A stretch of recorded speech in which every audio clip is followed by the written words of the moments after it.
Hi, my name is Jamie Aaron, and today I'm going to show you how to play over a 2-5-1 progression. So what is a 2-5-1 progression? Well, a 2-5-1 is one of the most common chord progressions in jazz. And here's just a little background of what a 2-5-1 is, what those numbers mean. If we take a C major scale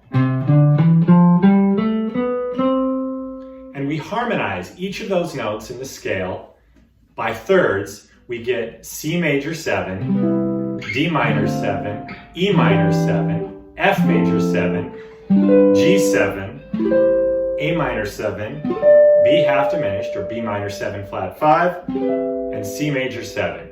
So if we assign numbers to all of those chords, a 2-5-1 is playing the second chord of C major, D minor, that's the 2 chord, to G7, that's the 5 chord, to C major 7, that's the 1 chord.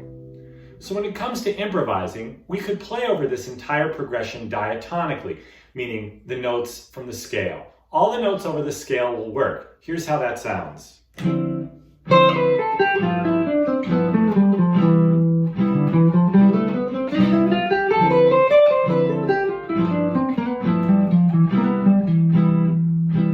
So that sounds okay in the sense that all those notes work over the chords. But if you were to hear me playing those lines without the looper in the back playing the chords, you wouldn't be able to tell what chords I was playing over because those notes work over D minor 7, G7, and C major 7 since they're all diatonic to the key of C. It would sound something like this.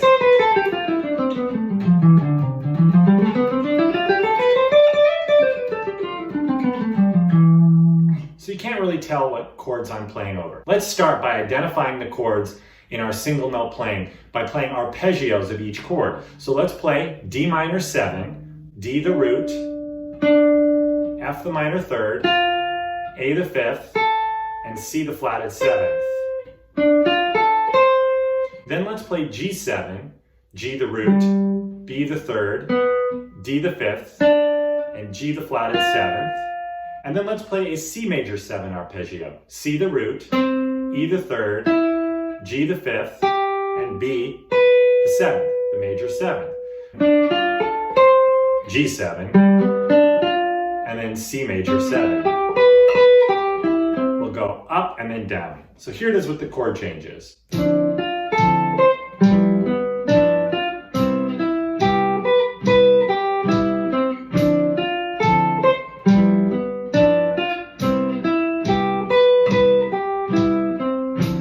So everything we played with those arpeggios works, but they all follow the same contour, right? We're going up an arpeggio, up another arpeggio. Which makes it not that interesting. So what if we go one arpeggio up, the D minor 7, and then search for the closest chord tone to that D minor 7 that's in a G7 arpeggio. So if we end up on a C, we just slide down a half step to G. So if we go up the D minor 7 and land on a C, we'll go down a half step to B, and that B is the 3rd of G7. So we'll go up a D minor 7 arpeggio, down a G7 arpeggio, that's the 3rd B, the root G, the flatted 7th F, and the 5th D. And then up the C major 7 arpeggio, and then we'll end on the root, C, E, G, B, D. So we have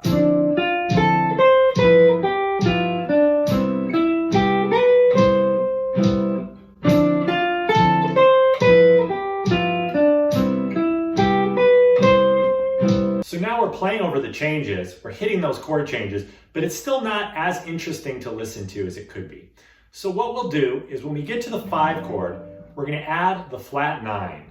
In this case, the flat 9 is A flat. 1, 2, 3, 4, 5, 6, 7, 8, 9, flat 9. And what that note does is create some tension. So when we land to C major 7, it feels more like home. We have some resolution. This is a type of altered chord, and I encourage you to check out my video, which I'll link below, on altered chords. So adding that flat 9 on the 5 chord, or the dominant 7th chord, creates some tension, makes it feel unstable. So when we land back on the C major 7, the 1 chord, it feels like home, it feels like we finished our thought, finished our phrase, and we have some stability. So now what we're going to do is go up the D minor 7 arpeggio. We'll hit the B of the G7, the 3rd, and then slide into the flat 9, then the root, then the flat 7, and that'll take us into E, which is the 3rd of C. So now we have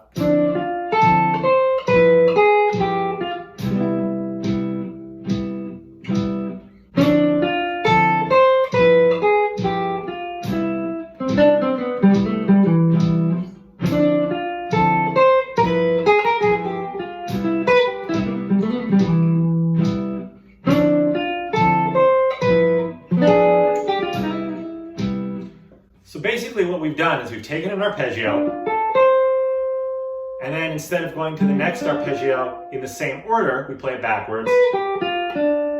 But then we're going to just alter one note to be an altered note, a flat 9, and that'll slide us back into the 1 chord. We can do this also. Here's a variation of that. If we're going to play that diatonically, sound like that, walking down the scale.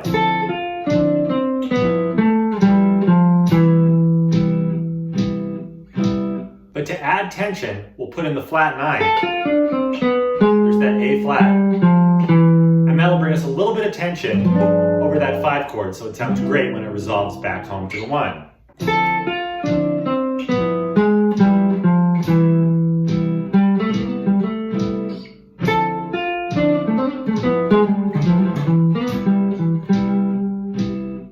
First line,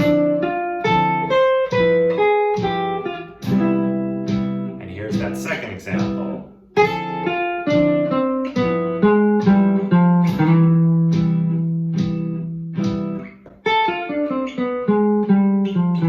And for that second example, after the flat 9, we'll just walk down G, F, and then E, which is the 3rd of the C. And it sounds nice to land on a note that's not the root. We're landing on a different chord tone, in this case the 3rd. Thank you for checking out this video.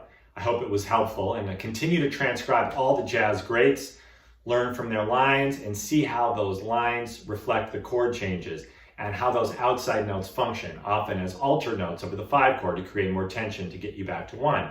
So learning the jazz language is a long journey, but one that's well worth it. And it's great to have your lines able to reflect the chord changes on the page. So practice these lines, try putting them in your playing over blues progressions or other jazz standards, and drop me a comment below of any other type of lesson you'd like to see. Thanks for watching.